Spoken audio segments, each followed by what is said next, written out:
जर आठवत असेल तर महापालिका आणि नगरपालिका निवडणुकांपूर्वी एकनाथ शिंदेंचा दिल्ली दौरा झाला होता.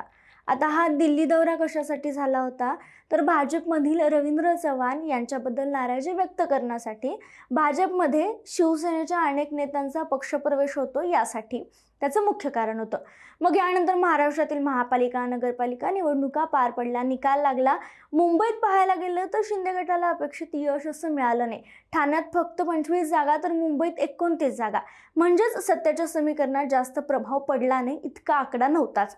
उलट मुंबईत उद्धव ठाकरे गटाची पकड अधिक मजबूत झाली. आता इथंच गोष्ट थांबतीये का तर नाही, कारण अगदी काही दिवसांपूर्वी परत एकदा एकनाथ शिंदे यांनी दिल्ली दौरा केला आणि या दौऱ्याला वेगवेगळे राजकीय अर्थ लावले जाऊ लागले.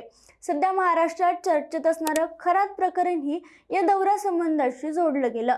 पण असंच आणखी एक शब्द चर्चेत आला, तो म्हणजे ऑपरेशन टायगर. मग हे ऑपरेशन टायगर काय? नेमकं एकनाथ शिंदेनी यासाठी दिल्ली दौरा का केला? फक्त राजकीय गाजावाजा आहे की खरंच काही घडणार आहे? अशात दुसरीकडं कट्टू उद्धव ठाकरे यांनी त्यांच्या खासदारांसोबत नुकतीच एक महत्त्वाची बैठक घेतल्याचं सांगण्यात येतंय आणि या बैठकीत आदित्य ठाकरेंच्या कार्यपद्धतीबद्दल नाराजी व्यक्त झाल्याची चर्चा आहे. म्हणजे ठाकरे गटाती काही सुरळीत नाही आहे हे स्पष्ट दिसते.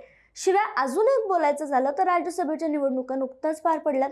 इथंही महत्त्वाचा ट्विस्ट आहे.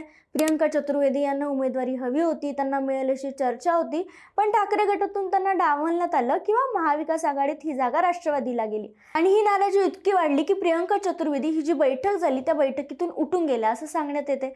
आणि मग आता या सगळ्यावर खरंच ठाकरे गटात काही सुरू नाही आहे का, किंवा काही अंतर्गत हालचाली सुरू आहेत का? ठाकरे गटात खरंच नाराजी आहे का?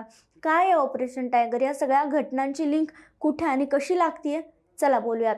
नमस्कार, मी संजना. कट्टुकटमध्ये आपलं स्वागत. आता सुरुवातीला ऑपरेशन टायगर काय आहे सांगते. उपमुख्यमंत्री एकनाथ शिंदेंनी नुकताच दिल्ली दौरा केला. या दौऱ्यात त्यांनी पंतप्रधान नरेंद्र मोदींची भेट घेतल्याचं सांगितलं जात आहे. अमित शहा यांची भेट झाली की नाही याबाबत मात्र स्पष्टता नाही आहे. या दिल्ली दौऱ्यामागं एक महत्त्वाचं कारण म्हणजे आगामी केंद्रीय मंत्रिमंडळ विस्तार. या विस्तारामध्ये शिंदे गटाला किमान 2 मंत्रिपद हवेत असं सांगितलं जाते आणि त्यासाठीच शिंदेंकडे जास्त खासदार असणं महत्त्वाचं ठरतं आणि इथूनच ऑपरेशन टायगरची सुरुवात झाली. म्हणजे काय तर शिवसेना उद्धव बाळासाहेब ठाकरे गटातील काही खासदारांना आपल्या बाजूला वळवणं, त्यांना आपल्या गटात सामील करून घेणं आणि दिल्लीमध्ये राजकीय ताकद वाढवणं ही या ऑपरेशन मागची रणनीती असल्याचं सांगितलं जाते. म्हणजे अधिक खासदार, दिल्लीत अधिक वजन आणि त्यातून मंत्रिपदाची शक्यता मजबूत, हा सरळ आणि राजकीय हिशोब आहे.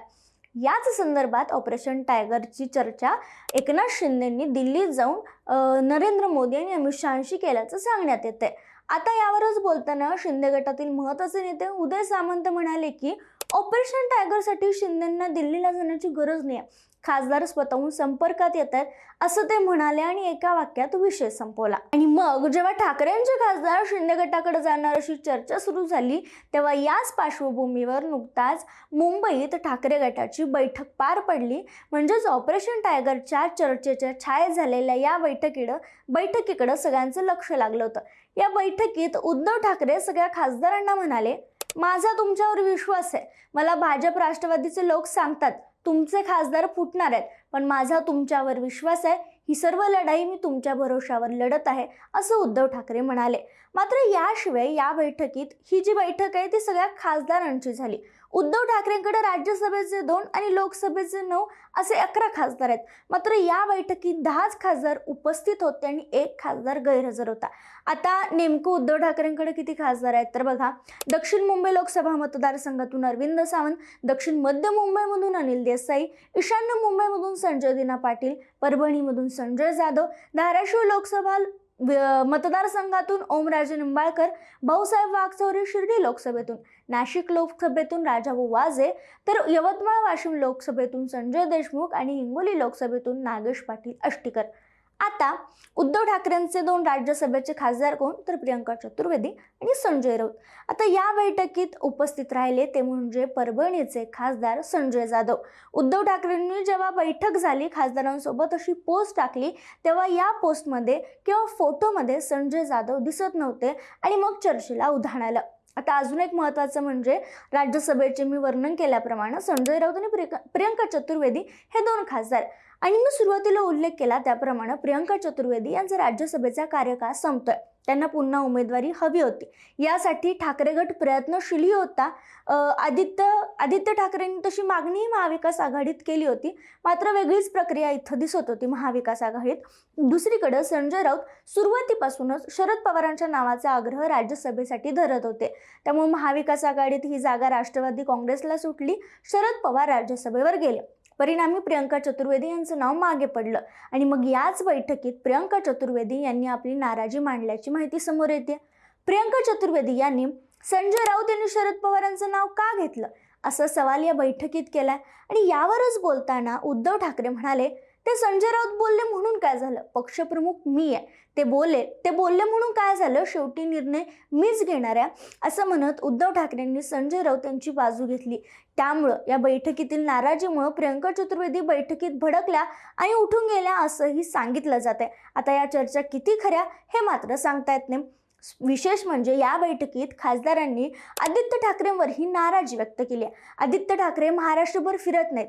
मुंबई महापालिका असो किंवा महाराष्ट्रभर झालेल्या महापालिका नगरपालिकेच्या निवडणुकीत आम्हाला कोणत्याही मोठ्या नेत्याचं पाठबळ मिळालेलं नाही आहे. मुंबई महापालिकेच्या निवडणुकीत उद्धव ठाकरेंचं सगळं लक्ष मुंबईवर होतं, मात्र त्यावेळी आदित्य ठाकरेंनी राज्यभर फिरणं महत्त्वाचं होतं. मात्र वरिष्ठ नेत्यांकडून किंवा प्रमुख नेत्यांकडून आम्हाला ताकद मिळाली नाही अशी तक्रार खासदारांनी या बैठकीत केली आहे. शिवाय संजय जाधव यांचं अनुपस्थित राहणं या सगळ्या गोष्टींमुळे बैठकीत काय काय झालं या गोष्टी आता हळूहळू बाहेर येतात.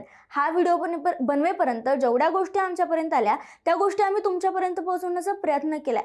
मात्र या बैठकीत जो सूर आवळला गेलाय, आदित्य ठाकरेंबद्दल जी नाराजी व्यक्त केली जाते, प्रियंका चतुर्वेदींनी जी नाराजी व्यक्त केली, त्यामुळे ठाकरे गटात काहीही आलबेल नाहीये हे स्पष्ट दिसते. आणि मग हीच आलबेलता किंवा हीच अशांतता, अनुपस्थिती एकनाथ शिंदेंचं ऑपरेशन टायगर यशस्वी करण्यात कामी येऊ शकते का हे पाहणं महत्त्वाचं आहे. मात्र तुम्हाला काय वाटतं, खरंच यापैकी कोणता आमदार ठाकरे गटाला सोडून शिंदे गटात जाण्याच्या तयारीत आहेत? ऑपरेशन टायगर खरंच अस्तित्वात आहे का? असं काही होऊ शकतं का?